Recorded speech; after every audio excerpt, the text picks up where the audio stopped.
Looting is a piece of a larger puzzle. I've heard this discussion a few times.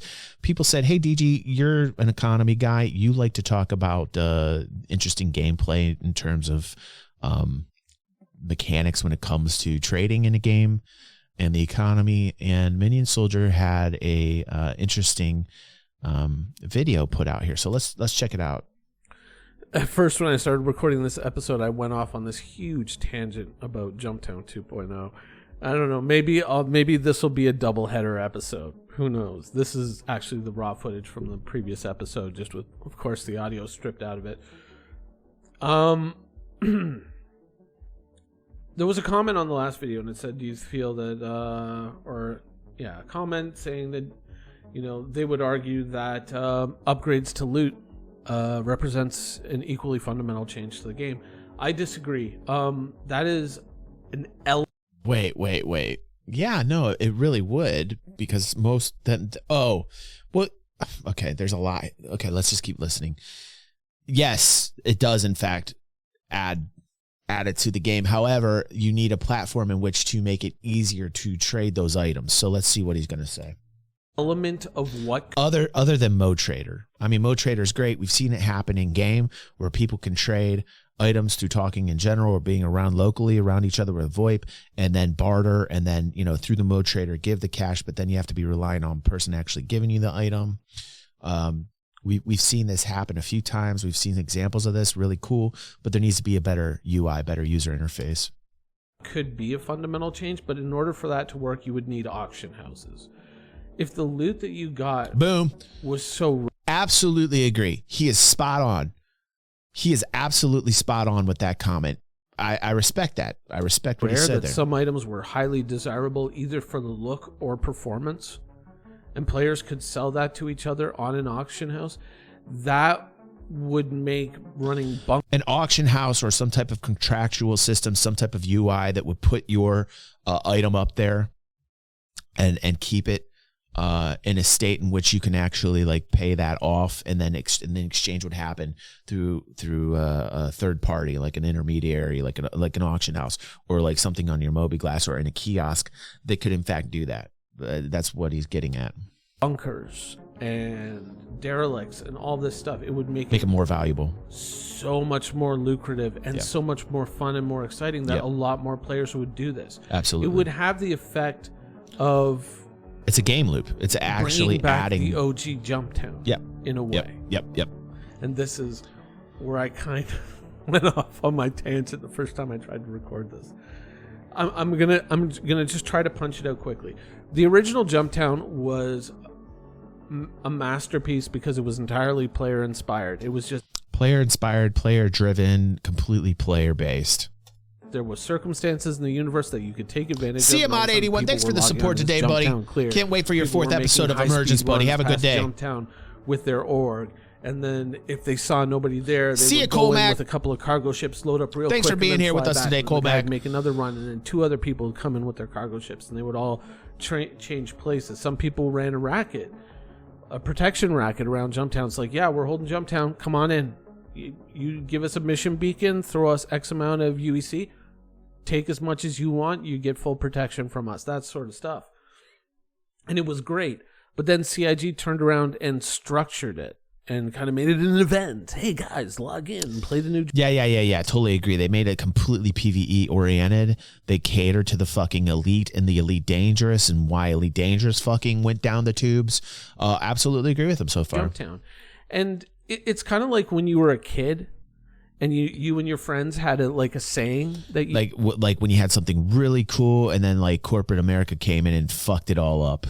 used to use, and it was just this cool little turn of a phrase that you guys used to throw around, and then one day somebody your dad started saying it, and you're like, oh, Dad. That's good. That's good. It's the same thing when CIG tried to structure Jumptown, and I always felt it was kind of shady because it was an event that we already had, but then CIG was like, hey, these guys really like it. Let's turn around, let's polish it and sell it as a feature, or set it up as a patch feature. A lot of the reason why SIG did that is because they were getting a lot of fucking shade thrown on them for not having enough content, no game loops, right? So, here's the thing, man. you got to take this with a grain of salt. You got to understand the reason why Cloud Imperium even went in and did Jumptown over again is because there's so many people screaming about, oh, there's not enough in this game to do, right? So they took something and they said, oh, they thought they were doing the right thing. And then I agree with Minion, you know, like bare bones Jumptown was the shit, dude.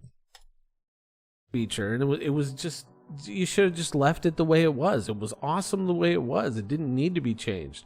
It's like, no, but we put our name on it. We say we did this, you know. Right. And it was like, no, you should have just left it.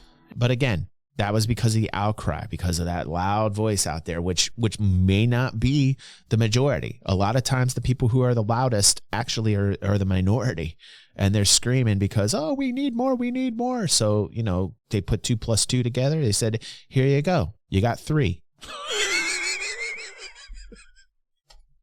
And it should have been left the way it was.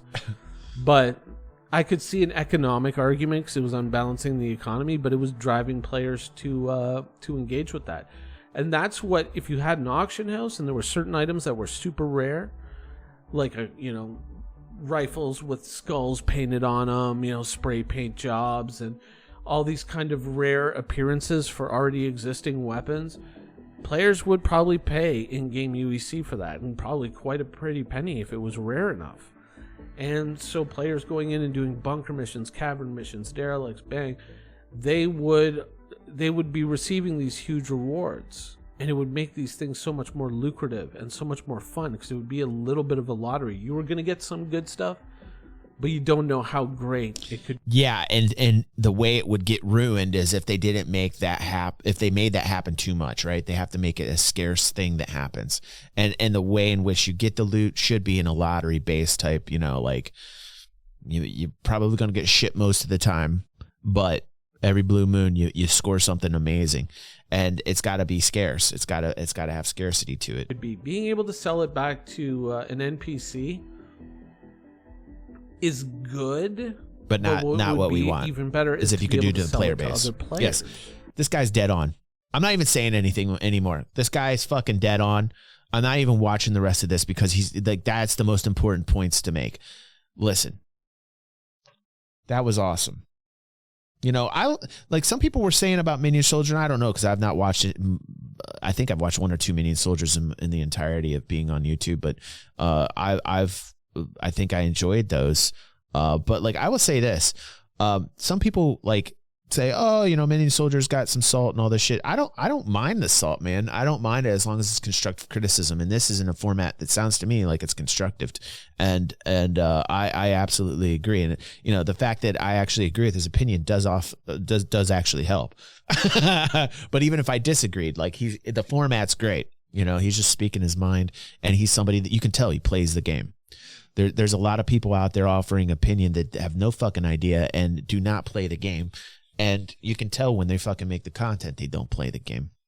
So, Orson says he's generally on the same page with the opinions here. That's good. Yeah. Been watching his stuff for a couple of years now. Yeah. So I believe he's sounds to me like he's into the PvP side of things, that he actually endorses like player to player interaction. His comments with Jumptown are, I think, spot on. His comments about having an auction house or user interface that offers the ability to put your items on an escrow and then, have somebody buy it, purchase it, and then a transaction happens, which would be much easier than MoTrader and bartering in general chat. I think all of his comments are pretty like boom dead on. So go check him out. I will put the link down below for people who are unaware of Minion Soldier. He's almost at 10,000 subscribers. Give him some love. And good stuff, Minion. And apologies I didn't watch the whole thing, but like boom, like that is spot on, great, and I agree with it, and I think we need to end it there and just say, yes, do this, Cloud Imperium, do this. This should be a voice. This should be something that gravitates, that people should gravitate around, and should be just as loud as those people who say, oh, there's no content, and the reason why Jumptown, I'm not saying it got ruined. There's still fun things to be had at Jumptown, Jumptown 2.0. It's still fun. There's still a lot of stuff to do, but it became a Disneyland experience. You see what I'm saying? you know, when before it was like this free wild territory in which there was cowboys and Indians and shit, and now it's become like, it's a small world after all. It's, you know, like they took that experience and they fucking made it a Disneyland experience. And I think that's what Minion's saying, not to put words in his mouth, but I think that's kind of what he's saying. So let's end it there on that note.